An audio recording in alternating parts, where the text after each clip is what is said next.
বাংলাদেশ নিয়ে ভারত যুক্তরাষ্ট্র আসলে কি করতে যাচ্ছে, এই প্রসঙ্গটি নিয়ে কথা বলবো। বাংলাদেশ আমাদের এই অঞ্চলের নিরাপত্তার ক্ষেত্রে সবচেয়ে বড় মাথা ব্যথার কারণ হয়ে উঠেছে সাম্প্রতিক গত ৮-৯ মাসে। এই মাথা ব্যথার কারণ সবচেয়ে বেশি কার হয়েছে? ভারতের। বিষয়টা কিন্তু অত্যন্ত সহজ, একটি শিশু বুঝবে। ভারত কেন বাংলাদেশ নিয়ে মাথা ঘামাবে? আপনারা অনেকেই বলে থাকেন, যারা ভারত বিরোধী তারা বলে থাকেন যে আমরা আমাদের দেশ, আমরা যা করি তাই করি, এখানে সন্ত্রাসের চাষবাস করবো ইত্যাদি, জঙ্গিবাদের চাষবাস করব, মনোভাবটা এইরকম। কিন্তু ভারত কেন এখানে নাক গলাবে? এটি খুব সহজ ব্যাপার। কারণ বাংলাদেশের ভৌগোলিক অবস্থান ভারতের কোলের মধ্যে ঢুকে পড়ে থাকার মতো অবস্থা। তা আপনি একজন ব্যক্তি, মনে করুন যে আপনি একজন ব্যক্তি, ধরুন আপনার কোলে বা পেটে বা নাভিতে ঘা হয়েছে। এই ঘাটা যদি আপনি না সারান, তাহলে এই ঘাটা আপনার সারা শরীরে বিস্তার লাভ করতে পারে। যদিও আপনি একটি আলাদা অংশ, আলাদা দেশ, কিন্তু ভৌগোলিকভাবে এত কাছাকাছি বসবাস, এত গা ঘেঁষে বসবাস যে আপনি যতই স্বতন্ত্র একটি দেশ হন, সেই ঘাটি বিস্তার লাভ করবে ভারতে। কাজে ভারত চাইবে না যে আপনার এই ঘাটি থাকুক, এই ঘাটি অপসারণ করতে চাইবে যে কোনো ভাবে। আমি এই কথাটি এর আগে একাধিক বক্তব্যে বলেছি, আবারও বলছি স্মরণ করিয়ে দেবার জন্য, বারবার স্মরণ করিয়ে দেবার জন্য। কিছু কথা বারবারই বলা দরকার, এই জন্যই বারবার বলি। এখন প্রশ্ন হচ্ছে যে ভারত কি করতে যাচ্ছে? ভারত এক কথায় যদি বলি, বা মার্কিন যুক্তরাষ্ট্র এক কথায় যদি বলি, বর্তমান যে একটি সরকার আছে বাংলাদেশে, এই সরকারটিকে অপসারণ করতে চাইছে। অপসারণ করে একটি নির্বাচনের পথে যাবার প্রক্রিয়াটি শুরু করেছে। আসলে অপসারণ কেন করতে চাইছে? কারণ হচ্ছে এই সরকারটি গত 7-8 মাসে প্রমাণ করে দিয়েছে যে এই সরকারটি সন্ত্রাসবাদের পৃষ্ঠপোষক, এই সরকারটি জঙ্গিবাদের পৃষ্ঠপোষক। ইতিমধ্যে, এটি আমার কথা নয়, ইতিমধ্যে মার্কিন গোয়েন্দা প্রধান তুলসী গ্যাবার্ডের কণ্ঠেও এমন বাক্য রচিত হয়েছে।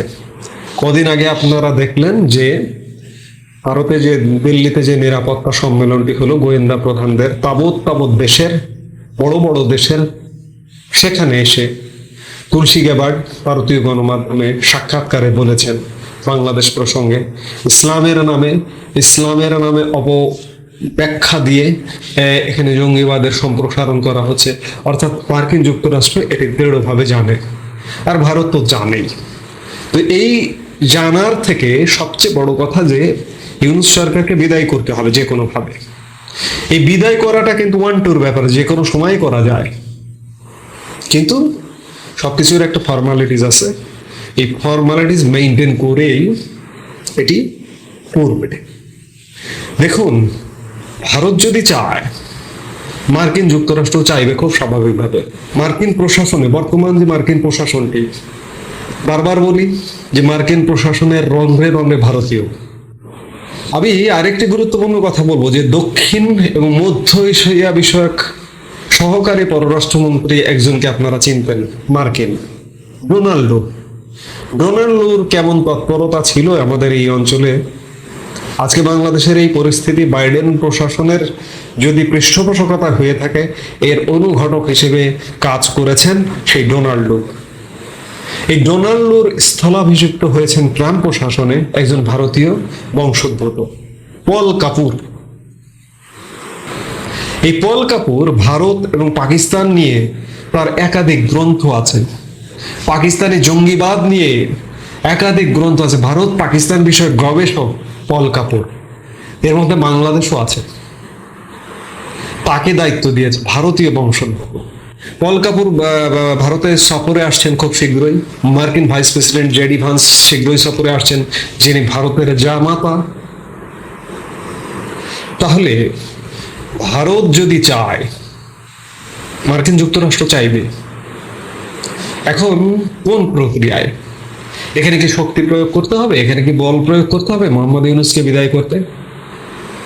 একটা গুলিও খরচ করতে হবে না, একটা সামরিক হামলাও করতে হবে না, ওয়ান টুর ব্যাপার। এখন সেগুলোই আলাপ আলোচনা, এই যে ভারতে গোয়েন্দা বৈঠক, আলাপ আলোচনা, এগুলো কেন? আসলে একটা সবাই চাইছে একটা শান্তিপূর্ণ সমাধানের মাধ্যমে, একটি শান্তিপূর্ণ বিদায়ের মাধ্যমে এই যে বর্তমান যে জঙ্গিবাদের পৃষ্ঠপোষক, সন্ত্রাসবাদের পৃষ্ঠপোষক সরকারটি, এটিকে একটা শান্তিপূর্ণ বিদায়ের একটা পথ সন্ধান করছে। এই সরকার নির্বাচন করতে পারবে না, এটি এক প্রকার নিশ্চিত থাকুন। এবং যারা স্বপ্ন দেখছেন যে দীর্ঘদিন ক্ষমতায় থাকবে, এই যে সমন্বয়ক নামীয় জুলাই আগস্টের সন্ত্রাসী কর্মকাণ্ডের যারা হোতা, তারাও স্বপ্ন দেখছেন দীর্ঘদিন থাকবে, তাদের বিভিন্ন কর্মতৎপরতায় মনে হচ্ছে। এই যে ছোট্ট একটি আমি উদাহরণ দিই, গতকালকের বক্তব্যে আমি বলেছি ওয়ার্ড কাউন্সিলরদের পরিবর্তে ওয়ার্ডে পর্যন্ত, জীবনে যা দেখিনি, ওয়ার্ডে পর্যন্ত প্রশাসক নিয়োগের পায়তারা চলছে। এই প্রশাসক কাদের নিয়োগ করা হচ্ছে? এটি দুর্নীতির মাধ্যমে, এখানে এটা গণমাধ্যমে এসছে, সোশ্যাল মিডিয়ায় ভেসে বেড়াচ্ছে। ঢাকা সিটির ওয়ার্ড কাউন্সিলরদের দাম 50 লাখ টাকা। 50 লাখ টাকায় কি 8 মাস 9 মাস, যদি ডিসেম্বরে নির্বাচন হয়, 8-9 মাসের জন্য কোনো কাউন্সিলর প্রার্থী প্রশাসক হিসেবে বসবেন? তাদেরকে এমন আশ্বাসই দেওয়া হচ্ছে যে আপনারা 5 বছরের জন্য নির্বাচিত হবেন। অর্থাৎ সবকিছু মিলে এই সরকারের এখনো টনক নড়ছে না, ভয় পাচ্ছে, প্রচন্ড ভয় পাচ্ছে ইউনূস সরকার এবং সমন্বয়করা।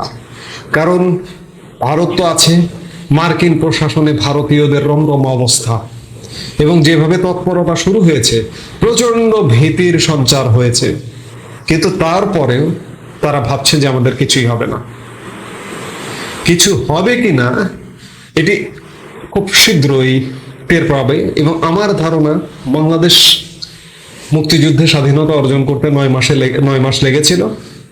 আমার ধারণা 7-7.5 মাস চলছে এই যে শ্বাসরুদ্ধকর অবস্থা চলছে বাংলাদেশে, এটিরও এরকম 9-10 মাস লাগবে। 9-10 মাসের মধ্যে একটা শান্তিপূর্ণ উপায়ে প্রস্থান ঘটবে মোহাম্মদ ইউনূসের সরকারের, এবং একটি তত্ত্বাবধায়ক সরকার আসবে, এসে সব দলের অংশগ্রহণে নির্বাচন হবে, এবং নির্বাচনে নির্বাচিত সরকারের হাতে ক্ষমতা হস্তান্তর করা হবে। ভারত আসলে এটি চাইছে বাংলাদেশে। ওই যে বললাম শুরুতে, যেটি ভারতের কোলে ঘা, এই ঘাটি সার্জারি করে অপারেশন করে ফেলতে চাইছে। এই সার্জারি করে অপারেশন করে একটা শান্তিপূর্ণ একটা কিছু, যাতে ভারত হুমকিতে না পড়ে, এটি চাইছে। এবং মার্কিন যুক্তরাষ্ট্রের চাওয়াটাও সেটাই। অর্থাৎ ভারত আসলে যেভাবে চাইবে, মার্কিন যুক্তরাষ্ট্রও সেভাবেই চাইবে। এবং এটি আমরা খুব বেশি না, আমি বারবারই বলছি, খুব বেশি সময় লাগবে না। ব্যাপক তৎপরতা শুরু হয়ে গেছে, ব্যাপক কর্মকাণ্ড শুরু হয়ে গেছে। ভারতে গোয়েন্দা বৈঠক, জেডি ভান্স ভাইস প্রেসিডেন্ট ভারতে আসছেন, পল কাপুর আসছেন, দক্ষিণ ও মধ্য এশিয়া বিষয়ক সহকারী পররাষ্ট্রমন্ত্রী, যার কারণে এটি খুব বেশি সময় লাগবে না। আসলে আমি সারমর্ম যেটি বলতে চাই, যে ভারত এবং মার্কিন যুক্তরাষ্ট্র আসলে বাংলাদেশকে সেটিই চাইছে, বাংলাদেশে এই যে অস্থির অবস্থা, এটির অবসান হোক, এবং একটি নির্বাচনের মাধ্যমে একটি শান্তিপূর্ণ নির্বাচিত সরকার রাষ্ট্র ক্ষমতায় আসুক।